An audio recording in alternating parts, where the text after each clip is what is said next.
भारतीय समाज में स्त्री की दशा आज भी वैसी की वैसी है। शहरों में इस विषय में सुधार हुआ है, मगर ग्रामीण क्षेत्रों में इस विषय पर स्थिति ऐसी है। मायके में लड़की का ताना मिलता है और उसकी अनदेखी की जाती है। ससुराल में भी स्थिति इससे भी दुखद है। उसे पति पर आश्रित होकर रहना पड़ता है। पति की इच्छा पर जीवन जीना पड़ता है। उसका अपना कोई अस्तित्व नहीं होता है। विधवा स्त्री का सम्मान अपने ससुराल में नहीं होता है। उसे अपने माता पिता के पास शरण लेनी पड़ती है। उसका जीवन शोषण, अत्याचार और उपेक्षा से भरा रहता है। आइए देखते हैं एक महिला को क्या क्या सहन करना पड़ता है। लखिया ठीक ढंग से खिली भी न थी कि मुरझा गई। उसे क्या पता था कि 2 साल पहले जिसने अग्नि को साक्षी मानकर जिंदगी भर साथ निभाने का वादा किया था, वो इतनी जल्दी साथ छोड़ देगा। शादी के बाद लखिया कितनी खुश थी। उसका पति कलुआ उसे जी जान से प्यार करता था। वो उसे खुश रखने की पूरी कोशिश करता। वो खुद तो दिन भर हाड़ तोड़ मेहनत करता था, लेकिन लखिया पर खरोंच भी नहीं आने देता था। मोहल्ले वाले लखिया की एक झलक पाने को तरसते थे, पर लखिया की यह खुशी ज्यादा टिक न सकी। कलुआ खेत में काम कर रहा था, वहीं उसे जहरीले सांप ने काट लिया, जिससे उसकी मौत हो गई। बेचारी लखिया विधवा की जिंदगी जीने को मजबूर हो गई, क्योंकि कलुआ तोहफे के रूप में अपना एक वारिस छोड़ गया था। किसी तरह कर्ज लेकर लखिया ने पति का अंतिम संस्कार तो कर दिया, लेकिन कर्ज चुकाने की बात सोचकर वो सिहर उठती थी। उसे भूख की तड़प का भी एहसास होने लगा था। जब भूख से बिलखते बच्चे के रोने की आवाज लखिया के कानों से टकराती, तो उसके सीने में हुक सी उठती। पर वह करती भी तो क्या करती। जिस लखिया की एक झलक देखने के लिए मोहल्ले वाले तरसते थे, वही लखिया अब मजदूरों के झुंड में काम करने लगी थी।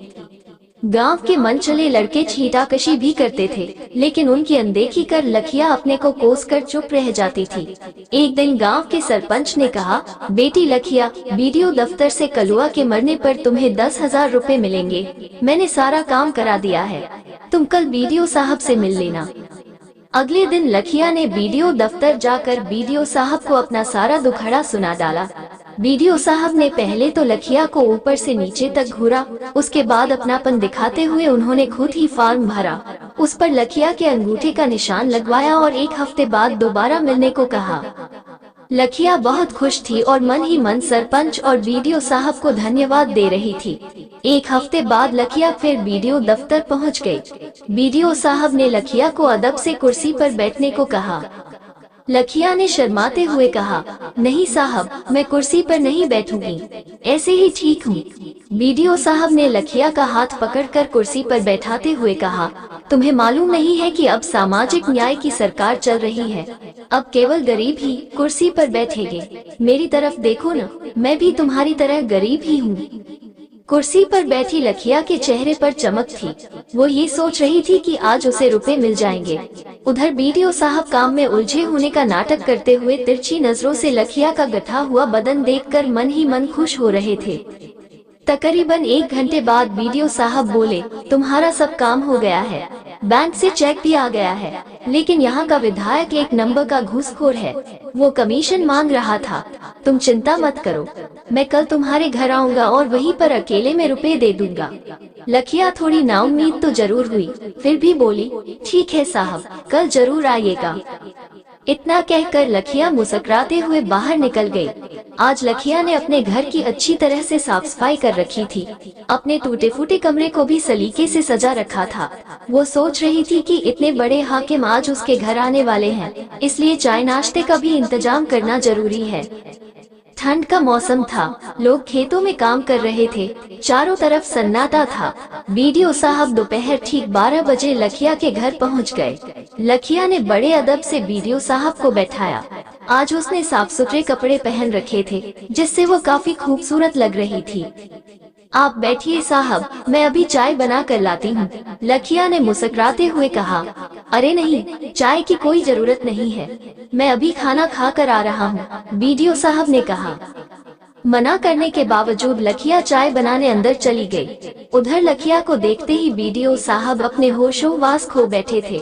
अब वे इसी ताक में थे कि कब लखिया को अपनी बाहों में समेट ले। तभी उन्होंने उठकर कमरे का दरवाजा बंद कर दिया। जल्दी ही लखिया चाय लेकर आ गई, लेकिन बीडीओ साहब ने चाय का प्याला लेकर मेज पर रख दिया और लखिया को अपनी बाहों में ऐसे जकड़ा कि लाख कोशिशों के बावजूद वो उनकी पकड़ से छूट न सकी। बीडीओ साहब ने प्यार से उसके बाल सहलाते हुए कहा, देख लखिया, अगर इनकार करेगी तो बदनामी तेरी ही होगी। लोग यही कहेंगे कि लखिया ने विधवा होने का नाजायज फायदा उठाने के लिए बीडीओ साहब को फंसाया है। अगर चुप रही तो तुझे रानी बना दूंगा। लेकिन लखिया बिफर गई और बीडीओ साहब के चंगुल से छूटते हुए बोली, तुम अपने आप को समझते क्या हो? मैं 10,000 रुपए में बिक जाऊंगी। इससे तो अच्छा है कि मैं भीख मांगकर कलुआ की विधवा कहलाना पसंद करूंगी, लेकिन रानी बनकर तुम्हारी रखैल नहीं बनूंगी। लखिया के इस रूखे बर्ताव से बीडीओ साहब का सारा नशा काफूर हो गया। उन्होंने सोचा भी न था कि लखिया इतना हंगामा खड़ा करेगी। अब वे हाथ जोड़कर लखिया से चुप होने की प्रार्थना करने लगे।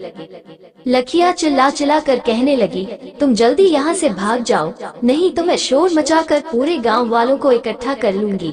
घबराए बीडीओ साहब ने वहाँ से भागने में ही अपनी भलाई समझी। आशा है आपको ये कहानी पसंद आई होगी, तो लाइक कर देना।